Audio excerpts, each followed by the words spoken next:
I'm Michael Harrison. Welcome to another episode of the video podcast Up Close, Far Out here on the Talkers Media YouTube channel. It's a program for communications professionals, pop culture aficionados, political junkies, media freaks, science enthusiasts, fans of radio, followers of technology, and the philosophically curious. If you find this show to be of interest and value, please subscribe to it as well as giving it a like. Our guest this installment is one of the most accomplished and influential storytellers in news talk radio.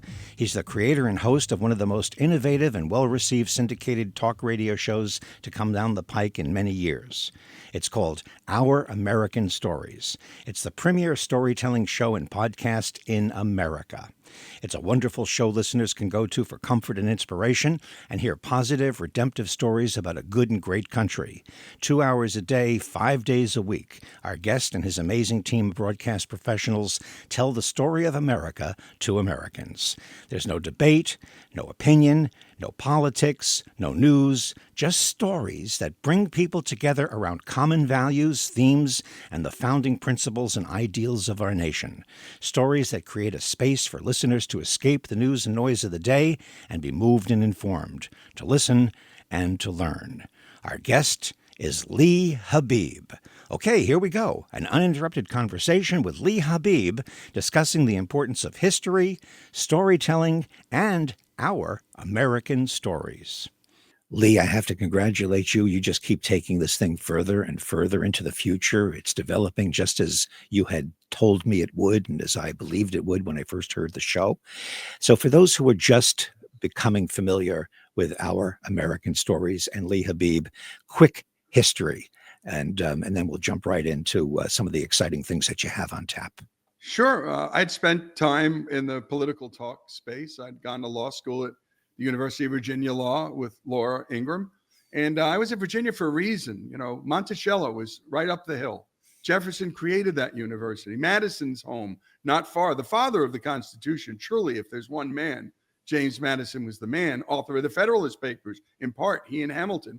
And then up the road, not far, was this giant, George Washington. So always that American history had been in my heart, in my soul. My dad was a history teacher, the superintendent of schools, and the entire reason he taught history is because his generation, well, they were the greatest generation. They fought World War II and then the Korean War and on and on. And so for his mind and his heart, the knowledge of who we are as a country needed to be imparted to the next generation, period. We can have debates later, but let's know who we are. And so are you concerned? I'm jumping in real quick, and let's sure. not lose the history of your show and you.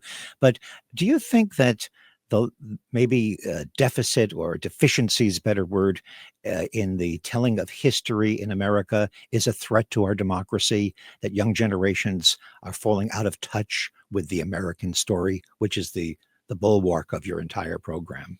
Oh, I think it's the greatest threat to democracy there could be. You know, and Orwell understood this. When you read 1984, what any group in power might try and do is obliterate history because then they get to rewrite it. And I saw a rewriting of history occurring, and it was not by a political party. It was by a group of people who hated the country. They didn't love the country. And you can love something and want to fix it, but you can't love something and want to fundamentally transform it. Try it with your wife. Honey, I love you, and I'd like to fundamentally transform you. It doesn't mean we try to not improve each other as married couples. It doesn't mean we don't want to complete each other, and that the opposites that often attract people into marriage can improve a marriage. Good debate can improve a marriage. Well, so the same with the country. But the starting ground has to be, who were the people who came before us? And let's not look at them out of the context of culture and historical context and judge them. Let's know what the founders did. Let's know the Constitution. So if we don't know the Constitution and we don't know the genius of our founders, then it's easy to squander an inheritance that you don't understand you had. Squandering an inheritance. That's very well said. Yes. And it brings to mind words from that era and from the Constitution and the democracy papers that were written in all of the evolution of our country in order to form a more perfect union. It never says the union is perfect. It says perfection is the goal. It's the North Star. It's the intention. And I think that that's a very important point, considering what you've just said. about Indeed, how it indeed, all and, began. and when you think about a lot of the founders, many of them were Christians. We've actually done a remarkable story of the Jews in the American Revolution, and if and the Bible being such an important book, whether you're a believer or not, as it relates to the pillars of American and Western civilization, this Judeo-Christian heritage that creates ultimately a trial by jury, property rights. Some of the most fundamental rights we enjoy today came from someplace. Where did they come from? Where did they spring? And what a joy to go take that journey. I might add that a lot of history teaching itself is to blame because it's so boring. It's so boring. It's dates and it's dots and it's obligation, as opposed to telling the stories and bringing people to Mount Vernon, bringing people to that moment when Ben Franklin decides, I better side with the Patriots. After all these years in England, I've got to choose sides. Wow, yes, that's something a lot of people today have to deal with, and I face it all the time, trying to run a trade magazine in the talk radio industry. That's foundation is nonpartisan, so that everybody gets a fair shot and the That's, First Amendment is served. But that's a but whole Michael, other by the deal. way, I might add, that's the side you choose, right? Is it, something that is a It side? is the Doesn't have to side be you two choose. sides. There could be three sides. There could be 20 Yes, sides. yes. Thank you for pointing that out. So let's just wrap up real quick for those who don't know the genesis of Our American Stories and what it is. Sure. From that background came obviously the fight in politics. And I started Laura Ingram's national show. I was a co founder with her, and that started in 2001. By 2007, I'd met the entire Salem team. And so the next thing I'm working with giants like Bill Bennett and Hugh Hewitt. I mean, and just the best in the business. And now Eric Metaxas and now Charlie Kirk. And I'm still vice president of content at Salem Media Group. But in 2016, Bill Bennett had been talking to me on and off for many years about what would it be like to have a storytelling national show. No politics, no partisanship. Who is George Washington? Heck, who's Dale Earnhardt? Who's Martin Luther King? Where did he come from? His daddy was a pastor and his grandfather was a pastor. He was a reverend who had a doctorate in theology. And so the question was, could we make a storytelling show, a This American Life type of show, but with people who love the country, love the heritage? And what would that show sound like? And we formed it as a nonprofit because putting a show together like this, I knew would be expensive. And so I formulated an idea of what the show could be and sound like, what it might cost to produce, how long it might take to make money, because talk is just, a host and a call screener and you go. But this, we have, a dozen people working for us, creating long form, essentially long form, old school theater of the mind, radio theater, because that's what our pieces are.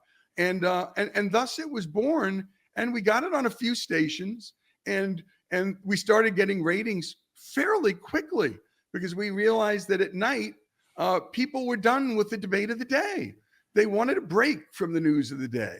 They wanted to be inspired or moved or learn something, or best, all three. And then ultimately, the main affiliate that made the difference with us is when WHO picked us up, the great iHeart station in Des Moines.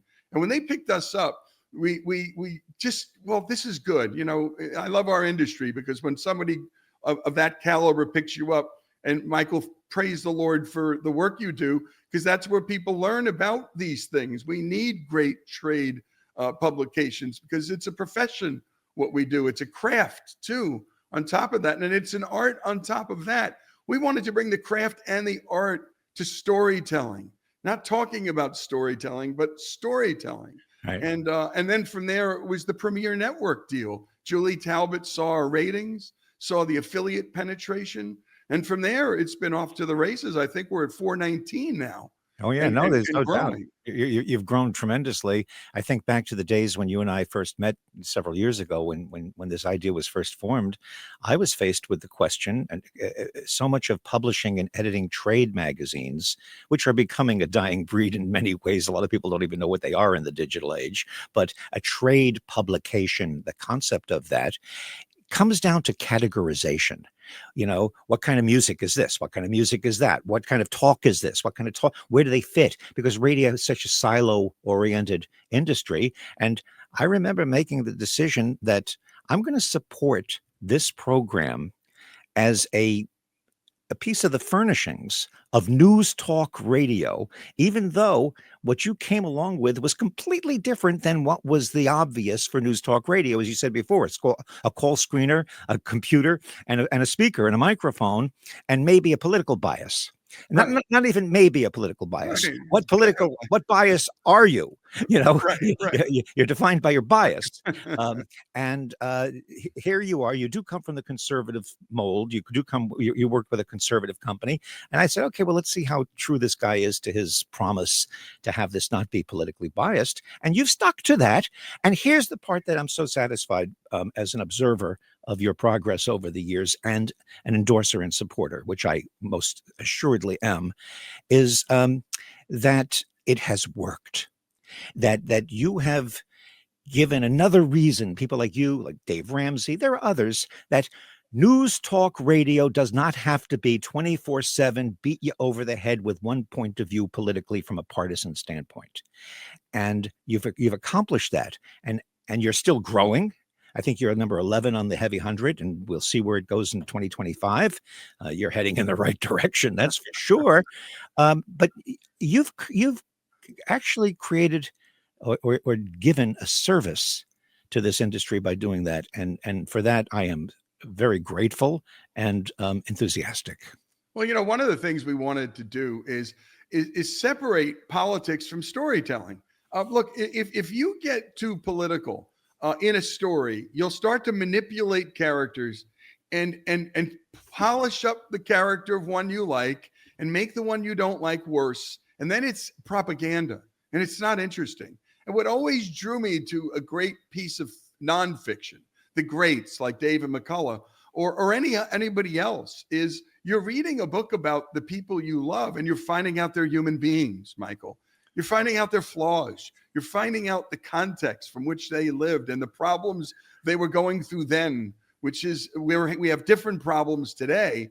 But God forbid, 300 years from now, people judge us out of our time. It's arrogant, actually.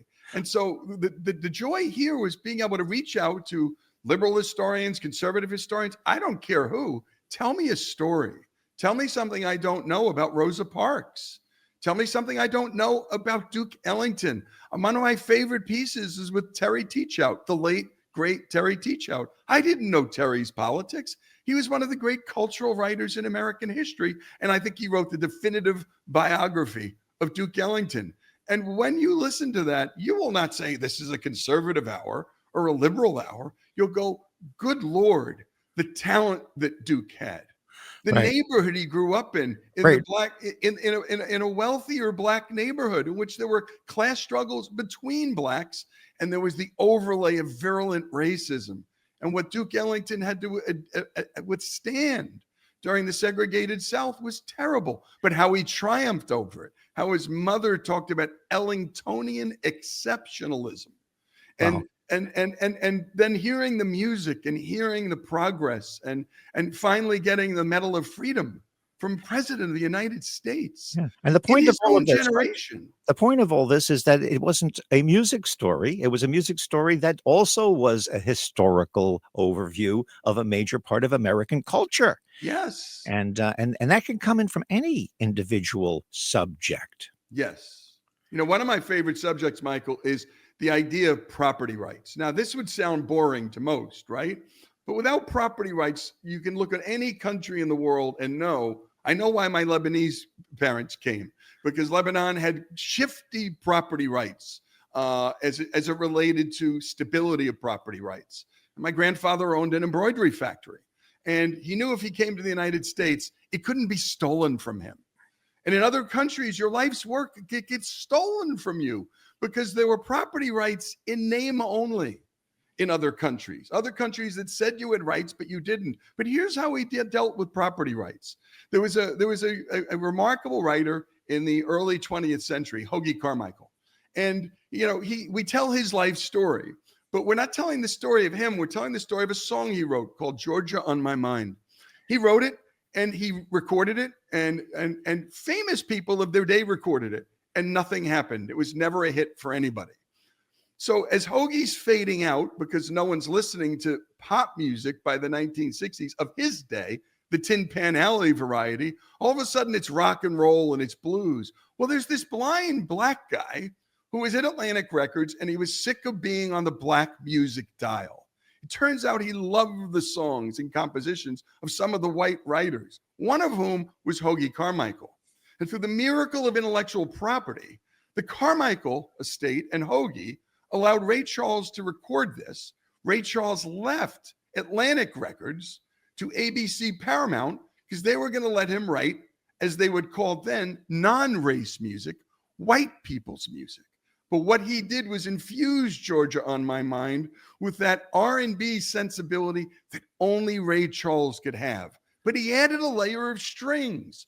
Ray Charles was called a sellout by many black artists, some white black artists and black audiences, some white audiences like, I don't want to listen to an African American sing a white song.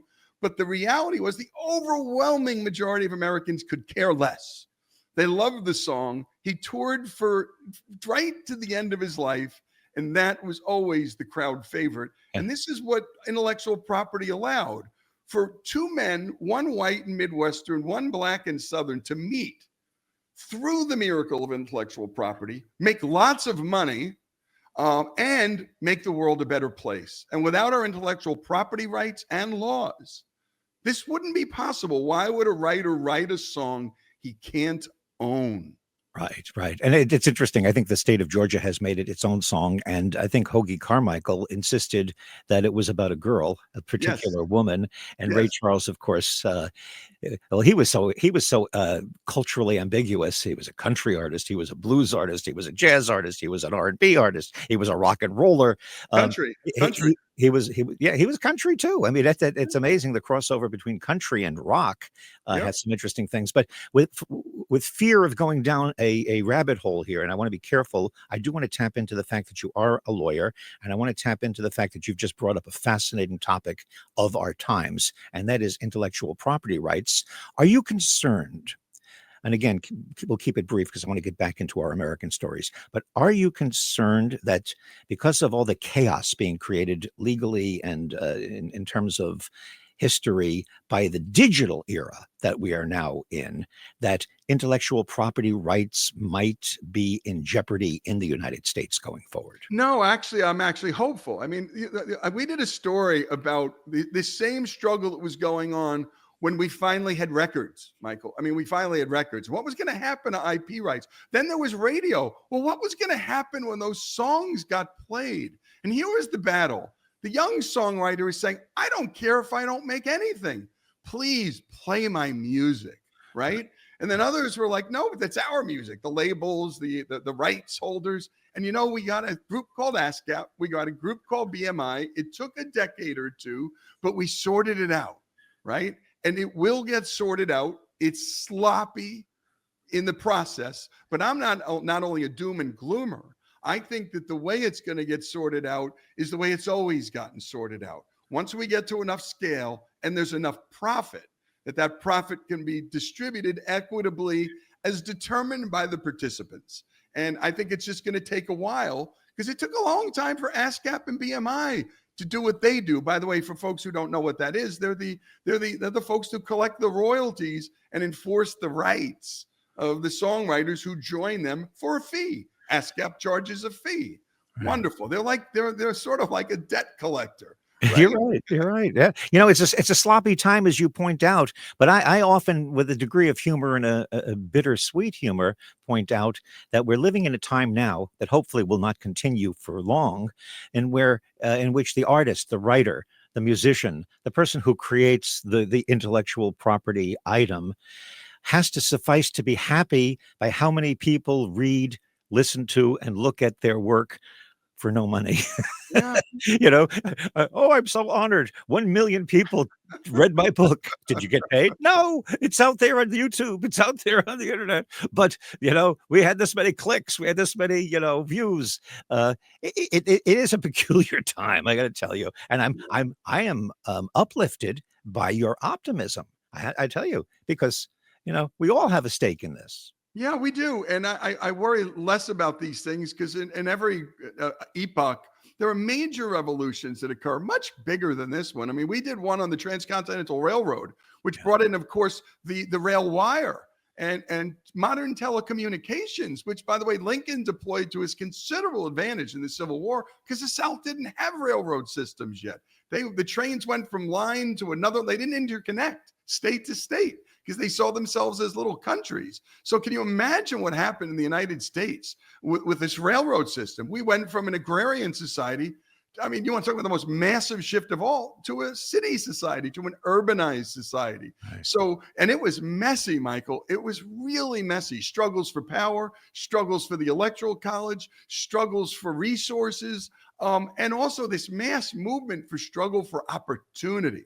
And that's what I always see in the end of these things. My goodness, there's a lot of loss.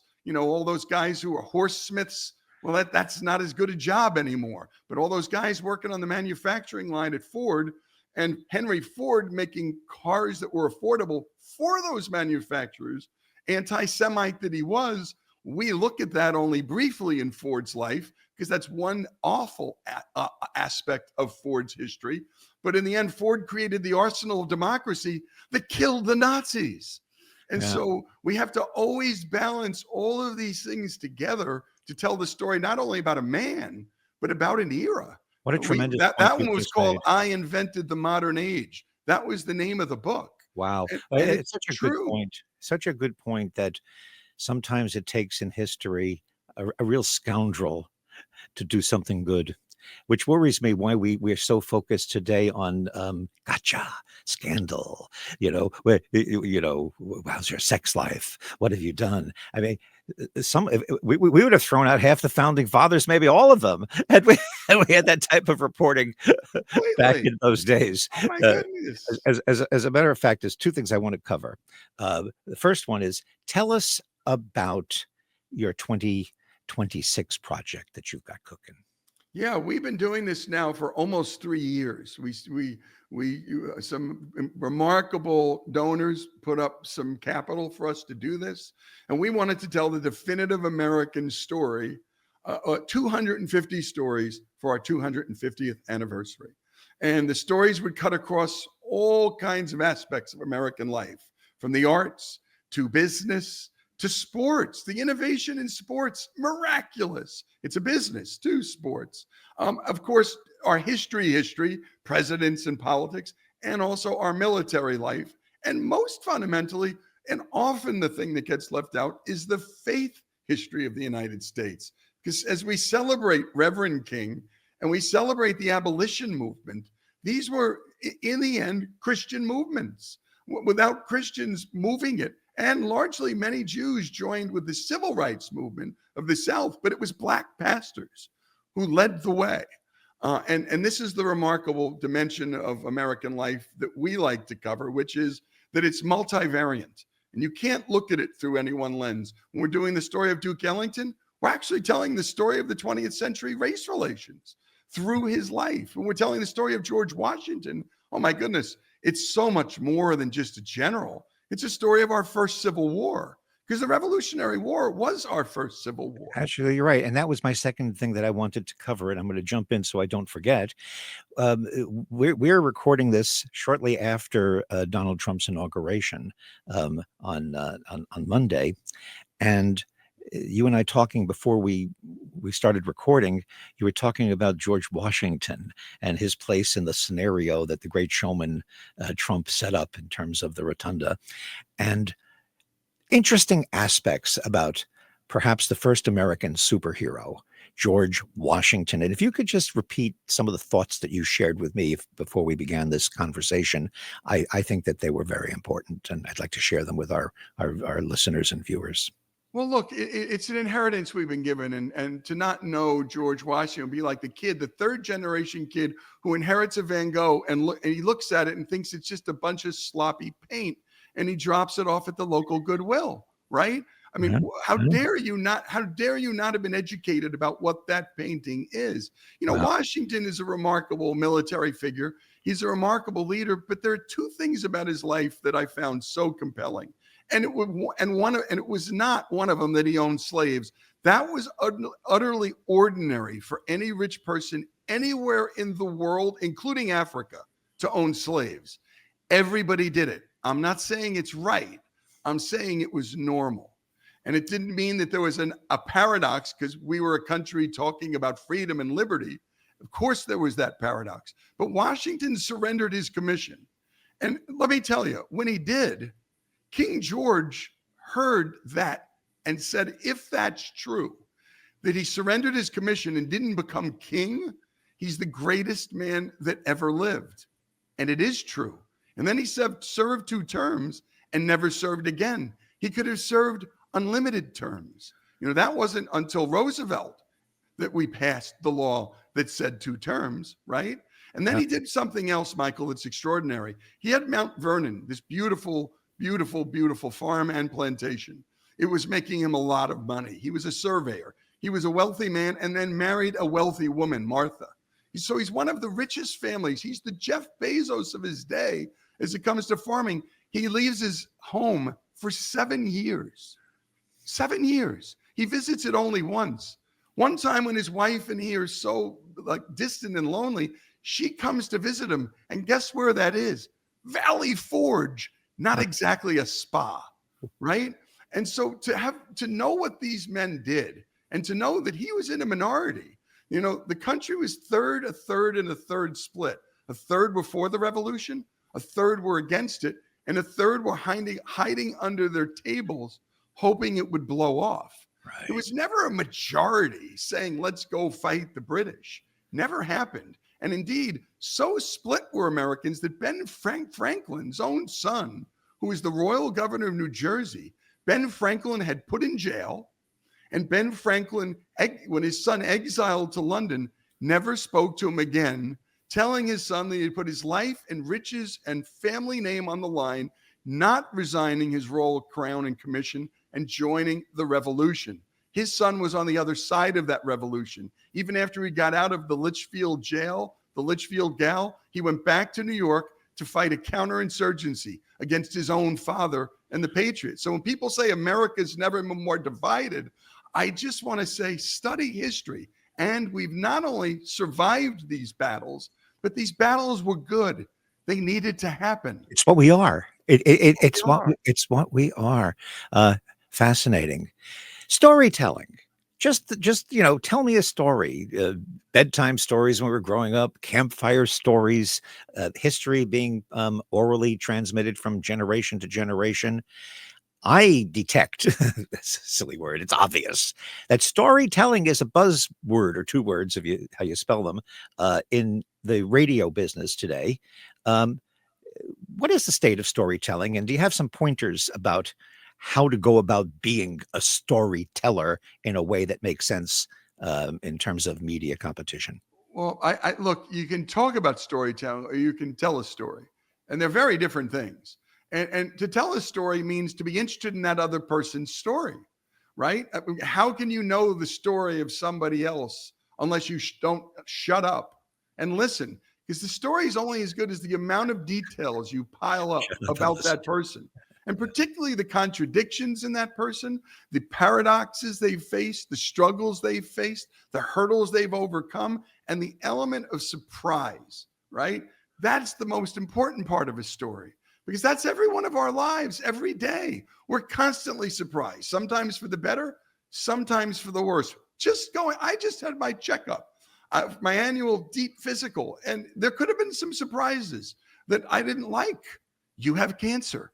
Oh, life's changed overnight. One of my favorite stories, we did the story of the history of brain surgery by the greatest brain surgeon in America.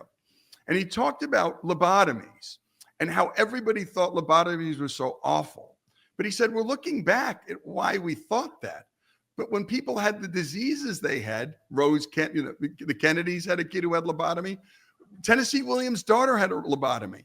But they said, 1 out of 3 times that lobotomy provided relief. 2 out of 3 times there were wretched results.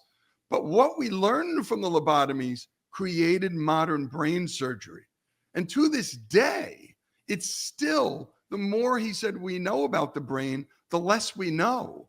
But we know this. We can at least go in there and get at some of the things that we wouldn't have even imagined getting at, even as this surgeon said, when I started medical school, let alone what we were thinking 100 years ago.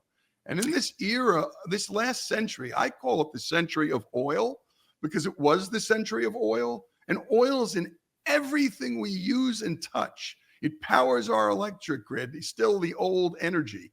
Oil's in every synthetic hip.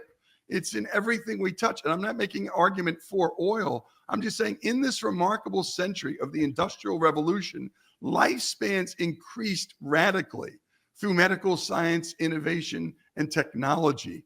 And that story and stories like it have never been assimilated before. And so when you tune into Our American Stories, I didn't ask that surgeon how he voted. I don't care.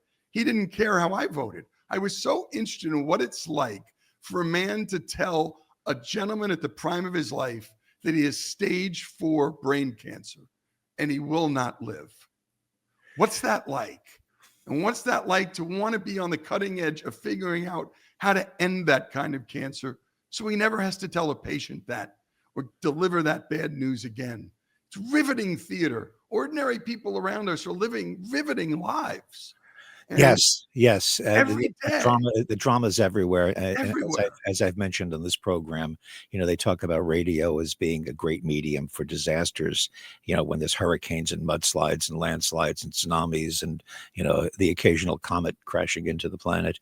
But the fact of the matter is that there are disasters going on by the millions in everybody's personal life, and radio can be a healing agent and a helpful agent on a day-to-day, minute-to-minute level. And it comes down to tapping into people's stories. As we wrap this up, one of the things that you said that I think is compelling and that we really should always be aware of is that it is not fair, whatever the word fair means, it is not fair to judge people of different times, just as we would not want to be judged from people 300 years from now who I'm sure could paint us as the worst ogres and stupid people and heartless people that we could imagine based on what everybody's doing today that we do as if it's okay because everybody's doing it.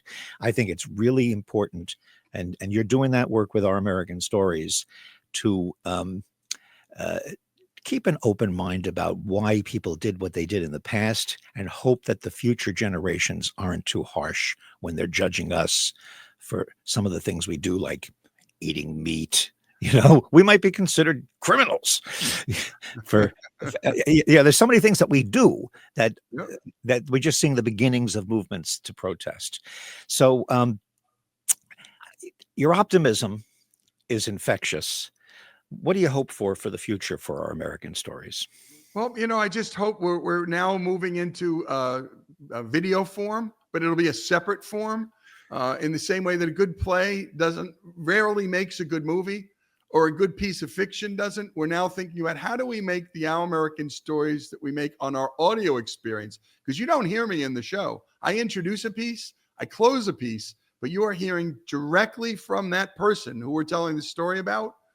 Whether it's Pete Maravich from the grave telling the story of the end of his life, to talking to any historian. And then we put music underneath it. We have pauses and we make it literally a piece of radio theater. We're now trying and playing with what that will look like in video form and ultimately to bring it to the television world, to bring it to a cable channel. And for me to show up in 3 places a week, maybe it's the Gettysburg battlefield and I tell the story of Gettysburg. And tell the story of the Gettysburg Address. It's one of our favorites. It's one of our best.